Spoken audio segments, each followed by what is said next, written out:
In May 1947, an old man descended the hill from his castle for the final time. Behind him stood 165 rooms filled with treasures from across Europe: medieval tapestries, Renaissance paintings, Roman statues worth millions. Ahead of him lay only a rented room in Beverly Hills, far from the kingdom he had spent 28 years building on a California hilltop. William Randolph Hearst had once owned the largest media empire in America, controlled what millions of people read each day, and built a palace that made European royalty jealous. But the dream that created his enchanted hill also destroyed everything he'd worked to achieve. This is the story of how one man's obsession consumed not just his fortune, but the very legacy he tried so desperately to build. The boy who fell in love with castles. The story begins not with newspaper headlines or Hollywood glamour, but with a 10-year-old boy clinging to the tail of a pony as it climbed a California hillside. Young William Randolph Hearst arrived at his father's ranch near San Simeon in the early 1870s, hauled up steep slopes to reach a spot the family called Camp Hill. There, under canvas tents pitched by ranch hands, the Hearsts would camp beneath the stars, listening to the Pacific Ocean crash against rocks far below. George Hearst had purchased the original 40,000 acres in 1865, back when California still felt like a frontier. He'd made his fortune in mining, discovering part of the legendary Comstock Lode, developing the Homestake Mine, turning rocks into unimaginable wealth through relentless work and shrewd deals. The San Simeon Ranch was his retreat, a working cattle operation where he could escape the politics of San Francisco and Washington, where he served as a senator. But it was William's mother, Phoebe Apperson Hearst, who planted the seeds of what would eventually consume her son. In 1873, when William was 10, she took him on a grand tour of Europe. They visited castles in France, toured museums in Italy, walked through palaces where kings had once lived. Young William saw rooms filled with paintings by old masters, furniture crafted by artists whose names meant nothing to him then, but would become obsessions later. He watched his mother buy art and antiques, learning that beauty could be owned, that history itself could be purchased and brought home. The experience changed him permanently. Europe represented something America couldn't offer: centuries of accumulated culture, the weight of tradition, the grandeur of aristocracy. When he returned to California, to those camping trips on Camp Hill, he carried with him a vision of something far more magnificent than canvas tents and campfires. He just had to wait for the right time and the right fortune to make that vision real. William attended Harvard, where he promptly proved himself more interested in parties and pranks than studies. He worked as business editor of the Harvard Lampoon, showing early signs of his future career, but was eventually expelled for various misadventures, including sending chamber pots engraved with professors' faces as gifts to faculty members. His father, perhaps recognizing that traditional education wasn't going to work for his restless son, gave him control of the San Francisco Examiner in 1887. The newspaper had been acquired by George as payment for a gambling debt, and it was struggling. William transformed it into something new, sensational, shocking, packed with scandals and murders designed to grab attention and sell copies. He hired talented writers and photographers, paid them well, and ran up massive debts while building circulation. His father watched the losses mount, but William's instincts proved correct. By 1890, the Examiner was turning a profit. In 1903, just before his 40th birthday, William married Millicent Wilson, a 21-year-old chorus girl. They would have 5 sons together: George, William Jr., John, and twins Randolph and David. The marriage seemed conventional enough on the surface, the union of a powerful publisher and a beautiful young woman. But William had never been conventional. and the marriage would eventually become just another expensive prop in the life he was building.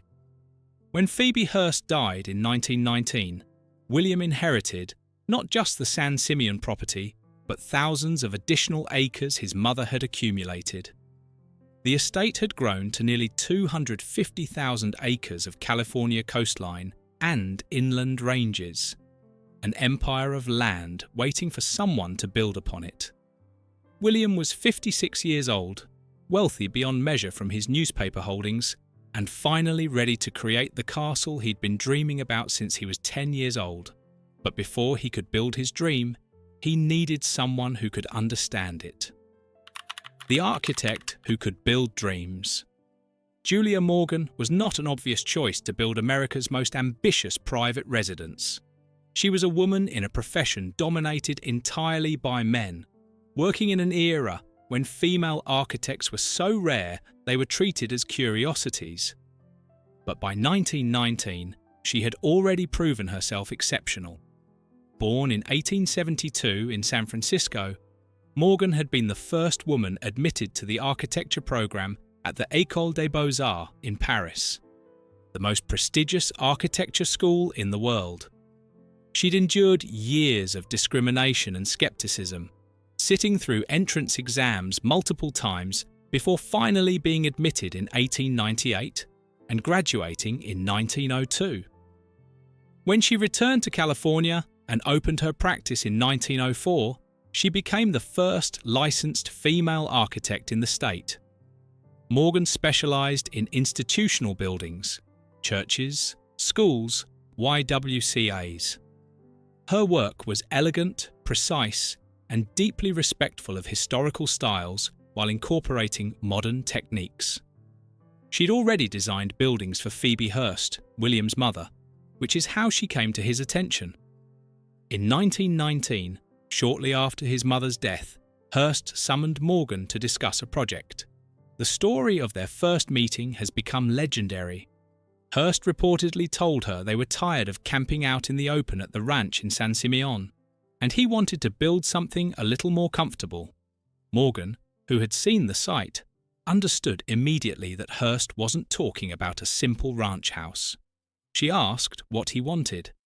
Hearst described his vision, something inspired by the European castles he'd toured as a child, something that would showcase the art and antiques he'd been collecting for years, something that would be comfortable for entertaining but grand enough to impress anyone who saw it. Morgan accepted the challenge. She was 47 years old, at the height of her abilities, and ready for a project that would test everything she'd learned. What she couldn't have known was that this project would consume the next 28 years of her life, never truly finishing, never quite satisfying Hearst's endless appetite for more. They named the estate La Cuesta Encantada, the Enchanted Hill. Construction began in 1920, and from the start, it was clear this would be unlike anything else in America. Morgan designed a complex of buildings, a main residence she called Casa Grande, surrounded by 3 guest houses, Casa del Mar, Casa del Sol, and Casa del Monte, named for the views from their windows. The architecture mixed Mediterranean revival with Spanish Renaissance, Gothic elements, and whatever other styles caught Hearst's fancy. The relationship between Hearst and Morgan was extraordinary for its time. He treated her as an equal, trusting her judgment on technical matters while pushing his own aesthetic vision. They communicated constantly through telegrams and letters, thousands of them over the years, discussing everything from the placement of windows to the colour of floor tiles. Morgan would spend weeks at the site supervising construction, then return to her San Francisco office to work on other projects, then go back to San Simeon when Hearst wanted to discuss changes. Because there were always changes. Hearst would see something in a European catalogue, or buy an entire room from a Spanish monastery, or decide he wanted a different ceiling in the assembly room, and Morgan would have to figure out how to incorporate these new ideas into buildings already under construction. It was architecture by accretion, with the castle growing and evolving rather than following a fixed plan. The Neptune pool alone went through 3 complete rebuilds. The first version, completed in 1924, was deemed too small. Morgan tore it out and built a larger one. Then Hearst decided that one wasn't grand enough either. The final version, completed in 1936, was 104 feet long, featured marble columns and statuary, and was surrounded by a facade inspired by a Roman temple. It cost hundreds of thousands of dollars and required years of work just to build a swimming pool. Inside the buildings, every room became a showcase for Hearst's collecting obsession. He purchased entire ceilings from Spanish monasteries and Italian palazzos, having them carefully dismantled, shipped to California, and reassembled in his castle. Gothic tapestries hung next to Renaissance paintings.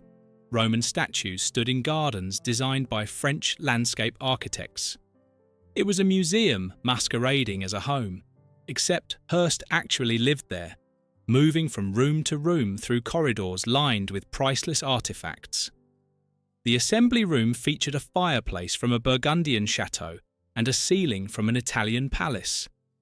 The refectory, Hearst's grand dining room, had choir stalls from a Spanish monastery lining the walls. The Gothic study, Hearst's private office on the 3rd floor, had a Spanish ceiling from the early 1400s, combined with concrete arches decorated by a contemporary artist. Nothing matched in any conventional sense, but everything was spectacular. Morgan handled it all with remarkable patience. She supervised not just the buildings, but everything needed to support them: water systems, power generation, road construction, even housing for the workers. She designed structures for Hearst's private zoo, which eventually housed the world's largest collection of exotic animals in private hands. She built warehouses to store the seemingly endless stream of art and antiques arriving from Europe. But even as Morgan worked to realize Hearst's vision, another woman was becoming central to the dream he was building on that hilltop. And she would prove to be both the castle's greatest asset and one of the forces that would eventually contribute to its downfall: the actress who became Queen of the Castle. Marion Davies was just 19 years old when William Randolph Hearst first saw her performing in the Ziegfeld Follies in 1916. She was blonde, beautiful in a girl-next-door way rather than the exotic beauty that was fashionable then, and blessed with natural comic timing that made her stand out even in a chorus line full of talented performers. Hearst was 53, married with 5 sons, and one of the most powerful men in America. He owned newspapers in major cities across the country. His opinions reached millions of readers daily. He could make or break careers with a word in his publications. When he decided he wanted Marion Davies, there was little question that he would get her. The other girls in the Follies warned Marion about him. They called him a wolf in sheep's clothing. They told her to be careful, but Hearst was persistent in a way that was both romantic and unsettling.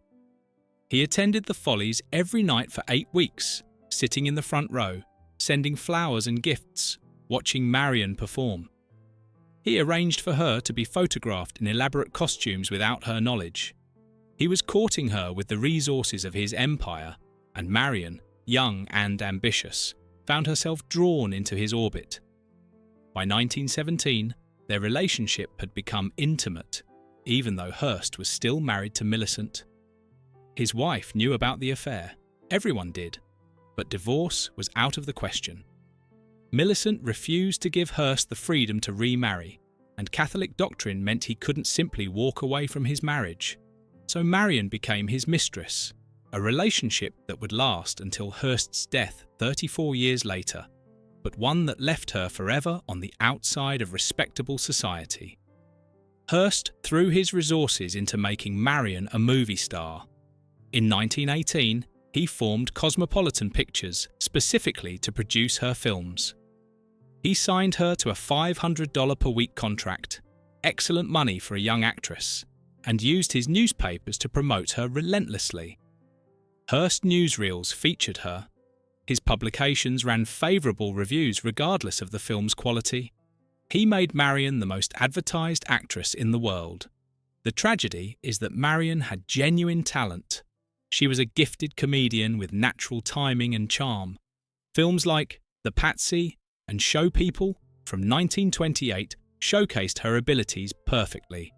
But Hearst insisted on casting her in dramatic romantic roles that didn't suit her gifts. He wanted her to be a serious actress, a tragic heroine when she was born to make people laugh. The public liked her well enough, but critics recognised the mismatch between her abilities and the roles she was given. By the mid-1920s, San Simeon had become as much Marion's home as Hearst's. She was the hostess of the castle, planning the elaborate weekend parties that made the estate famous. Movie stars, politicians, business magnates, everyone who mattered wanted an invitation to San Simeon, and Marion was the one who made it all work. The weekend routine at the castle became legendary. Guests would take an overnight train from Los Angeles, arriving at San Simeon Station in the early morning. Cars would meet them for the 5-mile drive up the winding road to the hilltop. As they climbed, guests would see animals from Hearst's zoo, zebras, camels, ostriches, even kangaroos, roaming the hillsides. It was like entering another world. Marion would greet guests warmly, making everyone feel welcome despite the intimidating grandeur of the surroundings. She organised activities, horseback riding, swimming in the pools, tennis on the courts, movies in Hearst's private theatre. Dinner was served at a long table in the refectory, with Hearst sitting in the middle and Marion nearby. Despite the medieval surroundings and priceless art, the atmosphere was surprisingly relaxed. Hearst kept liquor on the table, even during Prohibition, and encouraged lively conversation. After dinner, everyone would adjourn to the theatre to watch films, often movies starring Marion before they were released to the public. Hearst loved movies and would sit through film after film, sometimes until 2 or 3 in the morning. Guests were free to go to bed, but many stayed, knowing Hearst appreciated the company. Marion's role went beyond hostess. She mediated between Hearst and guests who might otherwise have been intimidated by the powerful publisher. She softened his rougher edges, made jokes that he tolerated from her but from no one else, and generally brought warmth to an environment that could easily have been cold and formal. Without Marion, San Simeon would have been just another rich man's collection. With her, it became a legendary gathering place. But Marion's presence also meant that Hearst's marriage existed only on paper. Millicent stayed in New York with their sons, maintaining the fiction of family, while Hearst lived openly with his mistress in California. The arrangement satisfied no one completely. Hearst couldn't marry the woman he loved. Marion couldn't have the social respectability that marriage would have brought. Millicent remained married to a man who had publicly abandoned her, and the 5 sons grew up knowing their father had chosen another woman over their mother. The cost of maintaining this arrangement went beyond emotional damage. Hearst showered Marion with gifts, jewels, real estate, cars, anything she wanted. He spent millions on her movies even as they lost money. And most significantly, the construction at San Simeon never stopped, driven partly by Hearst's perfectionism, but also by his desire to create a perfect world for Marion, a paradise where she could reign as queen even if society wouldn't recognise her as his wife. By 1930, the main building Casa Grande was essentially complete, though Hearst continued making modifications. The 3 guest houses had been finished years earlier. The Neptune pool was on its 3rd iteration. The indoor Roman pool, with its blue and gold mosaic tiles, had been completed. 165 rooms filled with treasures. 127 acres of gardens, terraces, and fountains. A zoo with exotic animals from around the world. And through it all, construction crews working constantly, making changes, adding buildings, modifying rooms, because Hearst could never stop improving his dream. But even as the castle reached its most magnificent period, forces were gathering that would destroy everything Hearst had built. The Great Depression would devastate his empire. His own spending would prove unsustainable, and the dream of La Cuesta Encantada would begin its long, slow collapse, the fortune that vanished. In 1928, William Randolph Hearst stood at the peak of his power. He owned 28 newspapers and 18 magazines. His publications reached 1 in 4 Americans. Millions of people got their news from Hearst papers daily. He controlled movie studios, newsreel companies, radio stations. His opinions shaped politics. His endorsement could make or break politicians. His media empire generated enormous revenue, and he spent it just as fast as it came in. The castle alone had cost over $10 million by 1930, equivalent to well over $150 million today, and construction continued, but that was just the beginning of Hearst's spending. He purchased estates in other locations, a Welsh castle called St. Donats, properties in Mexico, real estate across California. He bought art with abandon, tapestries, paintings, sculpture, furniture, entire rooms from European buildings. At one point, his art collection was valued at $50 million, making it the largest ever assembled by a private individual. Hearst bought without strategy or restraint. If he saw something he wanted, he bought it. If a European dealer had something interesting, Hearst bought it. He purchased so much that warehouses in New York and California overflowed with unopened crates. He bought faster than he could possibly catalogue or display his acquisitions. The collecting had become compulsive, an addiction he couldn't control, even as financial advisors began warning him about his mounting debts. His advisors watched with growing alarm as Hearst continued spending even as his debts mounted. They urged him to slow down, to consolidate, to build reserves for potential downturns. Hearst ignored them all. He'd built his empire through aggressive expansion and bold spending. He believed his instincts were better than his advisors' caution. He'd been proven right so many times before. Why would this time be different? Then came October 1929 and the stock market crash that triggered the Great Depression. The economy collapsed. Advertising revenue, the lifeblood of newspapers and magazines, dried up. People stopped buying newspapers as unemployment soared. Hearst's empire, which had seemed unshakable, suddenly looked vulnerable. But Hearst didn't cut back. He kept buying art.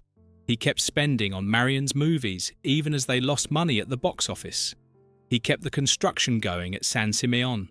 He refused to take the cost-cutting measures his advisors recommended, apparently believing his empire was too large to fail, that the depression was temporary, that everything would return to normal soon.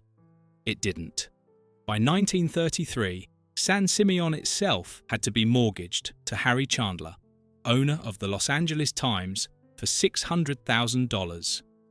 The castle Hearst had built with cash was now secured by debt.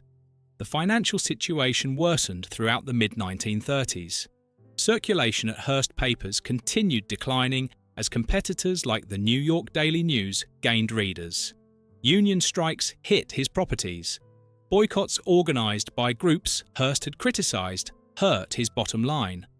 Hearst's political stance didn't help. He'd been a progressive earlier in his career, supporting Labour and criticising big business. But by the 1930s, he'd shifted right, becoming a fierce opponent of Franklin D. Roosevelt and the New Deal. He used his papers to attack Roosevelt relentlessly, calling New Deal policies communist and un-American. Roosevelt responded by encouraging boycotts of Hearst publications. The conflict cost Hearst readers and advertisers who wanted nothing to do with the increasingly bitter political warfare. Marion's movie career also became a drain. By the mid-1930s, her films were losing money consistently.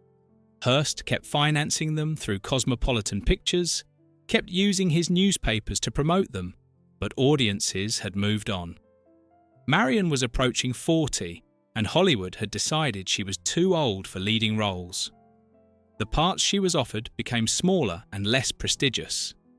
Hearst refused to accept this reality, continuing to spend on her career long after it made financial sense. By 1937, the situation had become critical. The two corporations that controlled Hearst's empire found themselves $126 million in debt, over $2.5 billion in today's money. Hearst couldn't pay the interest on his loans, let alone reduce the principal. When he tried to raise money through a bond sale, investors refused. His financial crisis had become public, and no one wanted to tie their money to his sinking ship. The board of directors took control away from Hearst, forming a committee to salvage what they could. The committee's solution was brutal: sell everything that wasn't essential to the core newspaper business. Hearst had to begin liquidating his life's collection. Starting in 1937 and continuing through the early 1940s, Hearst sold art and antiques on a scale that shocked the collecting world. That first year, he sold $11 million worth of treasures. In 1941, he put 20,000 items up for auction. The sales included paintings by Van Dyck, medieval religious objects, furniture that had belonged to historical figures, even George Washington's waistcoat and Thomas Jefferson's Bible. Pieces that Hearst had spent decades acquiring went to other collectors at Depression-era prices. Entire rooms that had been carefully assembled were broken up and sold piecemeal. The contents of his Welsh castle, St Donats, were liquidated. Warehouses full of still-crated treasures were emptied. Every week brought new auction catalogues featuring pieces from the Hearst collection. Each sale, another reminder of how far the mighty publisher had fallen. Dealers who had once courted Hearst, offering him first choice of their finest pieces, now bought his collection for pennies on the dollar. The art market was terrible. The Depression meant few buyers with money to spend on luxuries. Hearst took massive losses, selling items for fractions of what he'd paid. Things he'd bought for thousands went for hundreds. The forced sales were financially devastating, but even worse was the public humiliation. Everyone could see that the great William Randolph Hearst, who had spent decades building the most important private art collection in America, was broke and desperate. At San Simeon, Hearst had to tell Julia Morgan to stop all work. In 1937, construction halted for the first time since 1920. The castle sat unfinished, projects abandoned mid-completion, plans left on drawing boards. Workers who had spent years building Hearst's dream were laid off. The constant sound of construction that had filled the hilltop for 17 years suddenly went silent. The scaffolding came down. The tools were packed away. The building materials were covered or sold off. Morgan's office continued charging for design work already done, but no new projects began. She had other clients and other buildings to design, but San Simeon had been her most important commission, the project that had defined her later career. Watching it stop must have felt like watching something die. She'd poured nearly 2 decades of her life into making Hearst's vision real, solving impossible problems, creating beauty from his endless demands. And now it was over. Not because the work was finished, but because the money had run out. Marion watched Hearst's empire crumble and made a decision that surprised everyone who thought she was just a gold digger. She sold her jewellery. She sold stocks and real estate she'd accumulated. She wrote Hearst a cheque for $1 million, equivalent to about $19 million today, to help save him from complete bankruptcy. It was her own money, earned from her movie career and shrewd real estate investments she'd made on the advice of Hearst's financial managers. She could have walked away, left her aging lover to his fate, started over with someone new. Instead, she gave him everything she had. The gesture was remarkable, but even $1 million couldn't fully repair the damage. Hearst avoided official bankruptcy, but only by surrendering control of his empire. He retained some newspapers and magazines, but the vast media conglomerate he'd built was diminished. The committee that controlled his assets wouldn't let him make major decisions anymore. At 74 years old, the man who had once dominated American journalism was essentially working for people who had once worked for him. Hearst and Marion retreated to San Simeon, living more quietly now. The lavish parties stopped. Most of the servants were let go. The castle that had once hosted hundreds of guests sat largely empty, filled with the remnants of Hearst's collection. The pieces too valuable to sell or that hadn't found buyers. It was still magnificent, still packed with treasures, but the energy had gone out of it. The dream had consumed itself. But the worst was yet to come. The man who had spent 28 years building his enchanted hill would soon have to leave it forever. The final departure. World War II brought an unexpected reprieve. With the war economy booming, advertising revenues soared. Hearst's newspapers became profitable again. The media company emerged from its near-death experience diminished but stable. By 1945, Hearst felt secure enough to return to San Simeon and resume construction on a limited scale. Julia Morgan came out of semi-retirement to work with him again on new projects. But Hearst was 82 years old now, and his health was failing. The heart condition he'd been managing for years had worsened. In early 1947, his doctors told him he needed to be near medical facilities that could provide the care he needed. San Simeon was 5 miles from the nearest road and another 30 miles from the nearest town. If Hearst had a medical emergency on the hilltop, he'd likely die before reaching a hospital. In May 1947, Hearst made the decision to leave San Simeon. He and Marion packed what they could, sorted through belongings accumulated over decades, and prepared to abandon the castle. The departure must have been agonizing, leaving behind the dream he'd spent 28 years building, the rooms filled with his collection, the views he'd loved since childhood, the empire he'd created on that California hilltop. Hearst and Marion moved to her house at 1007 North Beverly Drive in Beverly Hills. It was a comfortable home, elegant in its own right, but it wasn't a castle.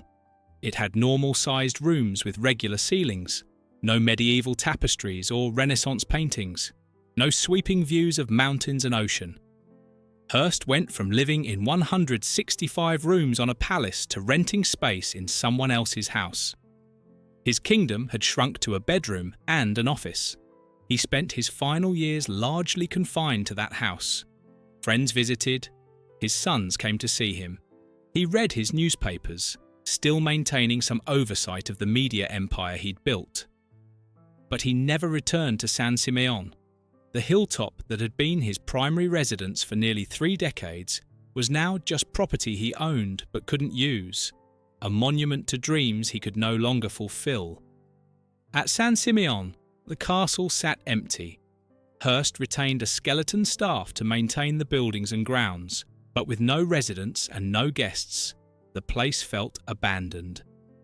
The exotic animals in the zoo were gradually sold off or donated to facilities that could care for them properly. The buildings began showing signs of neglect, paint peeling, mechanical systems failing, gardens growing wild. It was still magnificent, but the life had drained out of it. Hearst's final years brought one more indignity.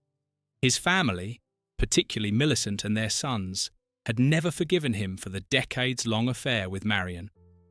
They'd endured the public humiliation of knowing their husband and father lived openly with another woman.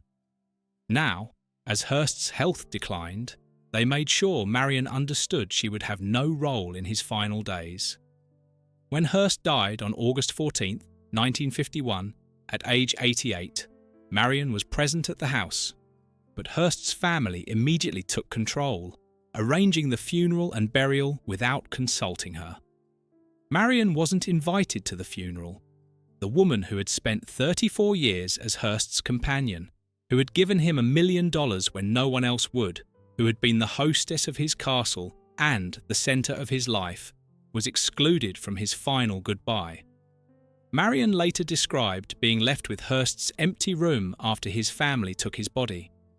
She had given him 34 years, the best years of her life, and at the end, she was treated like an embarrassing secret to be hidden away.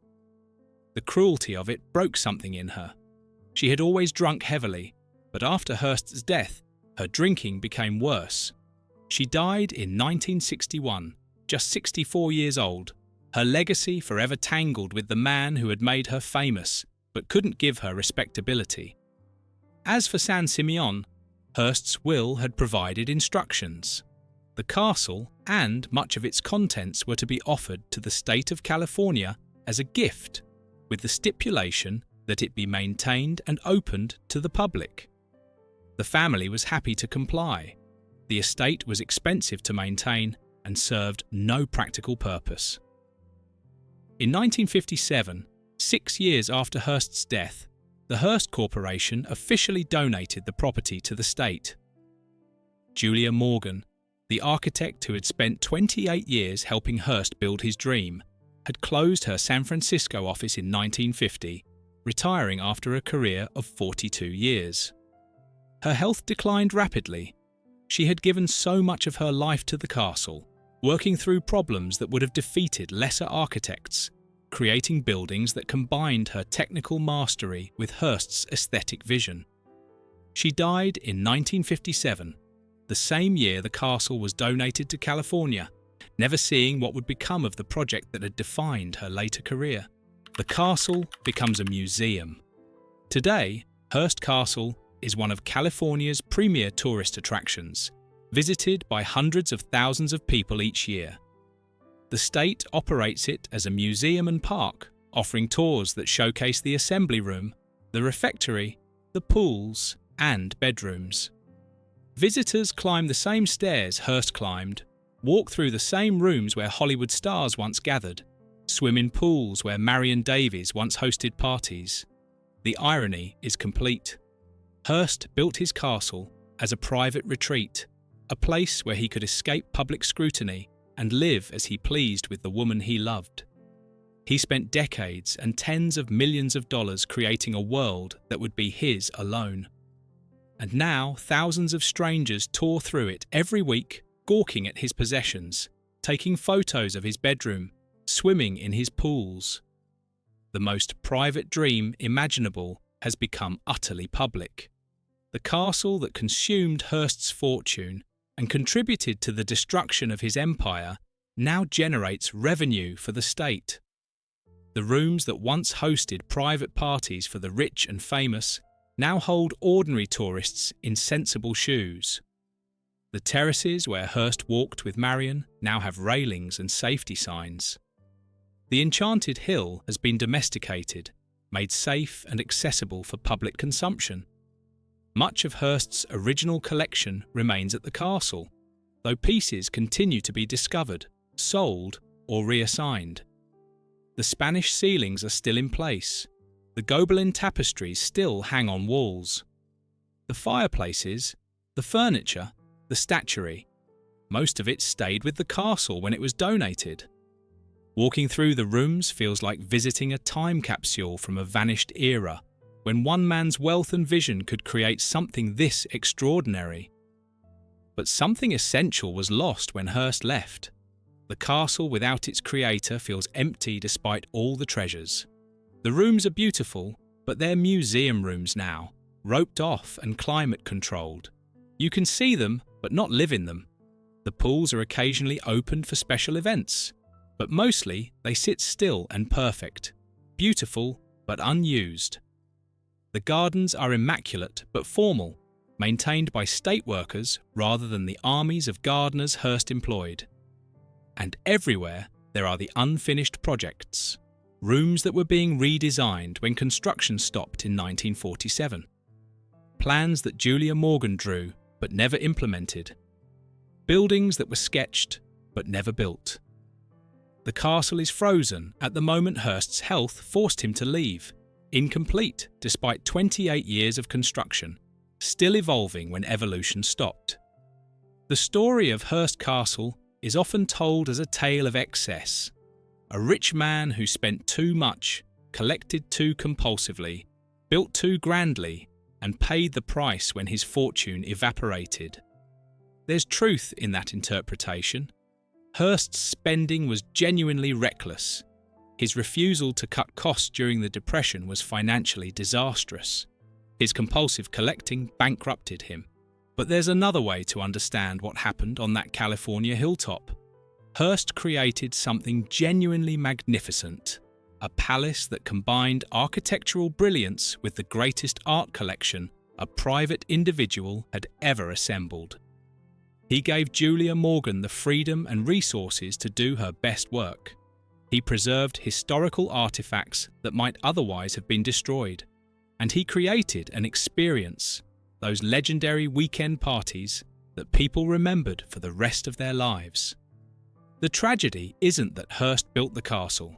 The tragedy is that he couldn't stop building it. He couldn't accept that dreams have limits, that even great fortunes can be exhausted, that you have to know when to stop. He poured his entire empire into those 127 acres on a hilltop, and when the empire failed, he lost everything. His media holdings, his wealth, his independence, and finally, the castle itself. The dream consumed him completely. The boy who fell in love with European castles during a childhood tour built his own castle in California, then spent the rest of his life trapped by it. The fortune that should have sustained his family for generations vanished into marble and tapestries. The media empire that made him one of America's most powerful men was sacrificed to an obsession with beauty and grandeur. And at the end, he had to abandon it all, leaving his enchanted hill to become someone else's tourist attraction. William Randolph Hearst built himself a monument, but monuments are for the dead. He wanted to live in it, to enjoy it, to share it with the woman he loved. Instead, he created something so expensive, so demanding, so consumptive that it destroyed his ability to maintain it. The castle won. The dream consumed the empire, and the man who spent 28 years building his perfect world spent his final years exiled from it, living in a borrowed house in Beverly Hills, waiting to die. If you enjoyed this video, please like and subscribe to our channel so you never miss out on more fascinating stories.